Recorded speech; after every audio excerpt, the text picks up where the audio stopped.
Hey there guys, Premise Reviews here, and today we're going to be reviewing the Transformers The Last Night Premiere Edition Autobot Scorn. Now, if you guys haven't checked out my last video, please make sure to check it out, leave a like, subscribe if you're new, make sure to turn on post notifications so that way you guys don't miss a single upload. Now, this figure is a throwback figure, as you do know that Scorn was in The Last Night, which he wasn't. We all know he wasn't in The Last Night. Well, that I saw, I didn't see him in The Last Night. But when this figure was teased and it did come out, he looked way better than that Voyager class of Age of Extinction. This one looks superior than that Age of Extinction in every way. Now, I've had this figure in my collection for honestly ever since he did come out, which was back in 2017. And I have to say that this figure still to this day looks honestly really cool, and I think he is still a good figure. Well, since he wasn't in The Last Night, I guess I gotta talk about how he was in Age of Extinction and put videos of him in Age of Extinction. So, seeing him in Age of Extinction was honestly really cool. A Spinosaurus was honestly a great design. I love the design. It looked menacing. It looked really cool. Is it screen accurate? No, he's not red. He's more of a, grayish, all gray color. But it is what it is. I think it makes this guy pop, and honestly a really cool looking figure overall. Now taking a look at the packaging here, we do got a beautiful image of Scorn there. That's the color he's supposed to be, and that's his color. It is what it is. You got Autobot Scorn there, Transformers The Last Night there, Transformers. On the side of the box you do got a Demolishing Specialist. Again, really cool looking image of Scorn. On the back you do get the beautiful looking figure and his really cool alternate mode in 23 steps. Honestly, one of my favorites, still to this day, one of my favorite Dinobot molds ever, like ever. And on the side of the box again you do basically just got, words and things and other stuff, but I think that's it for the packaging. So let's take a look at this beautiful figure. Now bringing in Scorn here for a close look, you can see that the head detail does look really cool. Do got some nice silver and blue for the eyes there, but again you can see right away that the detail on this guy honestly still holds up to this day. Do got some nice black there, do got that nice Autobot logo there, but yeah, you can see that the beautiful silver and the red honestly looks amazing on this guy, and you can see why this guy is the superior version of his deluxe scale version. This guy is a Voyager class, but man is he a beast looking Voyager. And then going down to the back you can see that yeah, it is a big backpack, but honestly it doesn't bother me as much as I thought it would. You do got some nice red for the silver there. It starts off silver and then goes all the way to red for the core, but honestly it does look really cool, and it still holds up as being a really good figure. It's not the best figure because after a lot of years parts are getting a little bit loose, but other than that you can see that this guy does look really cool. Do got some nice silver for the tail there, but again the paint apps on this guy, they went all out on this guy, and I think they did do a phenomenal job on the paint apps. Now this guy did come with a few nope, not one, just his tail, no accessories. I guess since his only accessory is the tail, I guess I'll just show him a little pose here. Honestly it does look really cool. It is posable, the tail is posable, and honestly it does look cool. It doesn't hinder anything. It's really posable, and honestly there's not much to complain about this guy. Well, there's a few. Now Scorn here is a Voyager class figure, so he stands roughly at about, I'd say, 7 inches tall.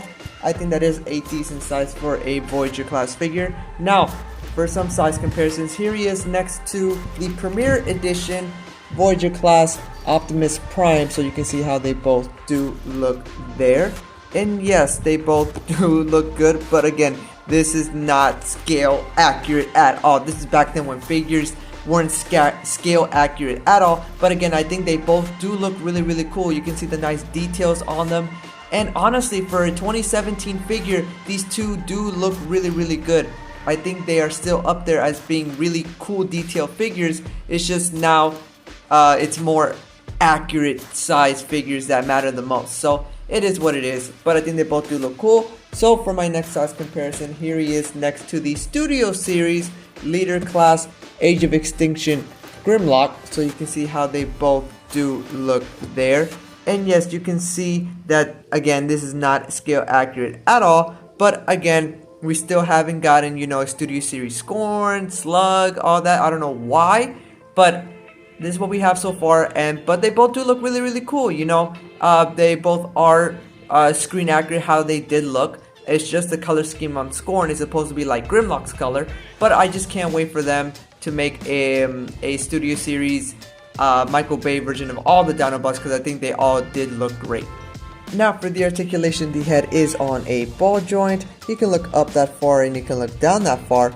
His tail can extend out, bicep swivel, and his tail does hinge all these parts here, so you can get a really dynamic pose out of this tail. So it is really, really cool to have that. His arm can move out about that far. Do got a bicep swivel, and he does have bend at the elbow, and he does have a wrist rotation, and his claws do go in and out, which is pretty cool. He sadly doesn't have a thigh swivel, but it is what it is. Doesn't really bother me too much, but I did wish he did have that, because we're going to talk about that later. His leg can move out about that far, and it can move back about that far. Pretty cool. He does have a little bit of a thigh swivel, which is very limited. He does have a knee swivel, bend at the knee, and his feet can go out like that, a beautiful ankle pivot, and his toes can go up and down. So again, really cool. The posability on this guy, I'm gonna be honest, is not that great, you know. Even though this guy does look cool, he does look menacing. That waist swivel and no basically movement at the legs, honestly, it really does hinder him. I do think the ankle pivot and the toe bend and stuff, but honestly, it doesn't really matter because this guy isn't that posable, which sucked about this guy. But again, just him standing there, like, just makes him look menacing, and that's what I loved about this guy. But alright guys, here's where I'm going to cut it and show you guys his really cool looking alternate mode, and I think his alternate mode is fantastic. A little better than the Studio Series Grimlock if you ask me, but man, really cool. So here is his really cool looking Dino mode. Oh my gosh, does this thing look sick. This thing looks amazing. This thing looks honestly fantastic. If Studio Series literally just remolded this guy and just fixed a couple things, but actually had the accurate paint color scheme that Scorn had in Age of Extinction and The Last Night, dude, we'd be talking. But even to this day, this thing does look sick, man. Way better than the Studio Series version of Grimlock. Honestly, more menacing than the Studio Series version of Grimlock, which is fascinating to me. Dude, I have no words. I literally have no words right now. This thing does look sick. Taking a closer look at the detail in the head. Dude, dude, this thing looks sick. Look at the silver paint job there, dude. I think they do a nice job on that.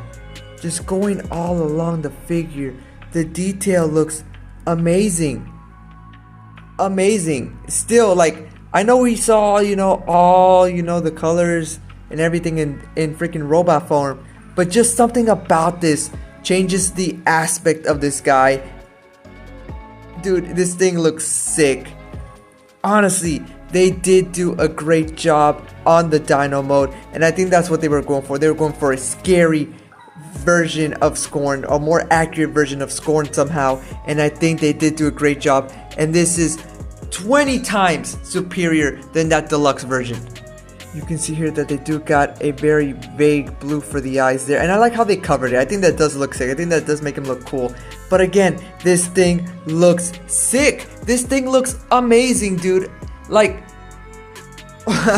this thing is amazing. Now for some of the articulation, it does change. His head can move from side to side, can go up and down as well, and you can see that his mouth opens wide, so you can see that beautiful tongue in there and just those sharp, menacing teeth. That does look sick. He does have little hands here that go, it's like a ball joint, so that's all you get there. The legs are basically the same thing. just, you know, a knee swivel, bend at the knee and all that and stuff. And the tail does hinder all the hinges here. Again, really cool. Did they nail it out of the park with this guy? 100% yes. Now, believe it or not, that this figure is still really tall, as he does stand now roughly at about to the head I'll say about 6.5, but everything in total I'd say about 7.5, around there. But again, you can adjust his height, but I don't want to make him too tall because, you know, yeah. But for some size comparisons, here he is next to the Premier Edition Voyager class Optimus Prime, so you can see how they both do look there. And again, not screen accurate at all, but I think they both do look really cool. One looks really menacing and one looks like a Prime ready to fight. So there you guys have that. And for my last size comparison, here he is next to the Studio Series Age of Extinction Grimlock. So you can see how they both do look there. And yeah, which one looks more menacing to you guys? Leave it down in the comments below.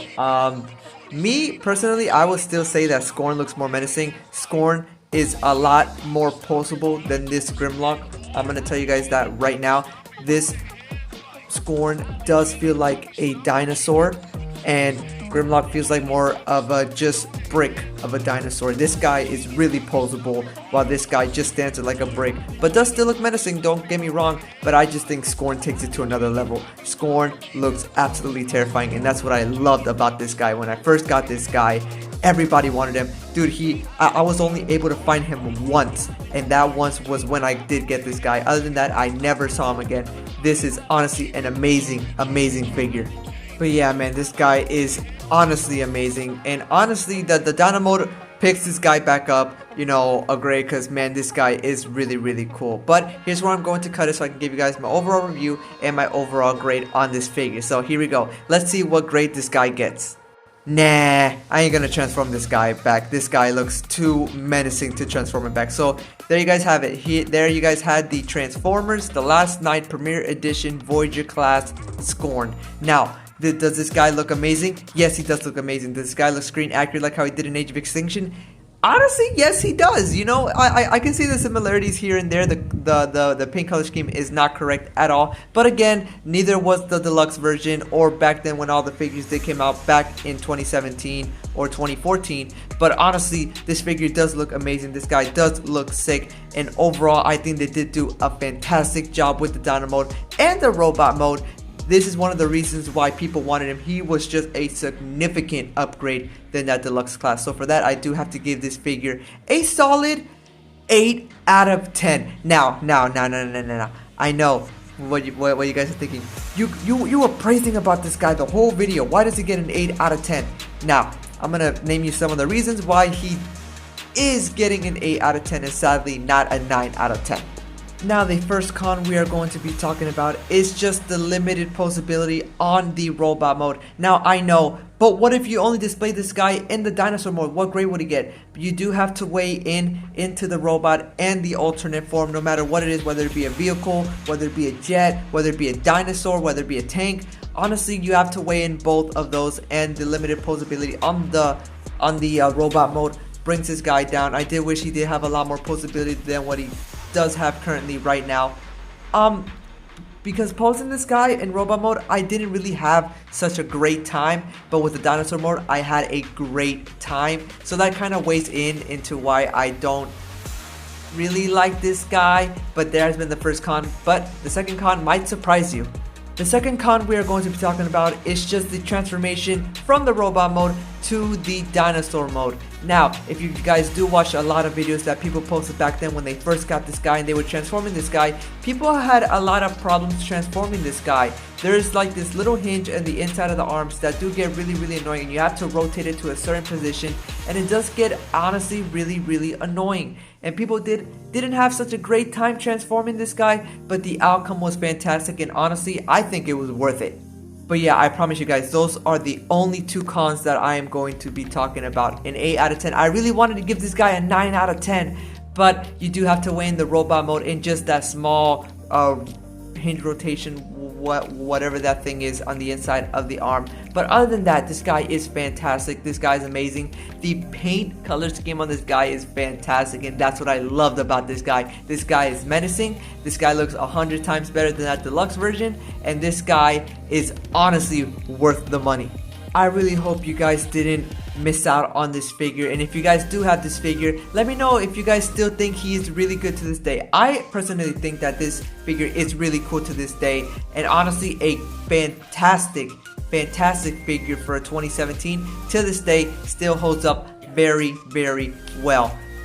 Like I said, honestly better than the Studio Series, you know, Grimlock, but that Grimlock robot mode does look fantastic, screen accurate and all that stuff. It's just the dinosaur mode that people didn't like about that Grimlock. It was more of a brick and wish it was more posable. Like this Scorn. This Scorn is posable. This Scorn looks screen accurate and fantastic. Even though he didn't show up in the last night, like I said, I don't remember seeing him at all. This guy is fantastic, and I'm glad that they made this guy. But alright guys, I think that's gonna do it here for me. I hope that you guys did enjoy this Blast from the Past figure. I just want to review this guy because this guy honestly was standing out in my collection, and I'm like, you know what, might as well review this guy. This guy does still look menacing to this day, and I wonder how he does hold up, and I think he still hold up very well. But again, that's gonna do it here for me. So this has been Primus Reviews. That has been the amazing The Last Night Scorn, well technically Age of Extinction Scorn. Remember to stay calm and keep moving on, so I'll make sure to see you guys on the next one. I'm serious. I honestly think that Scorn does look 100 times better than this Grimlock. And that's fascinating to me. I don't know, because Grimlock does look, you know, screen accurate and stuff, and the pink color scheme is there, but Scorn doesn't have the, you know, accurate color scheme, but he does look better. Like, oh, which one do I choose?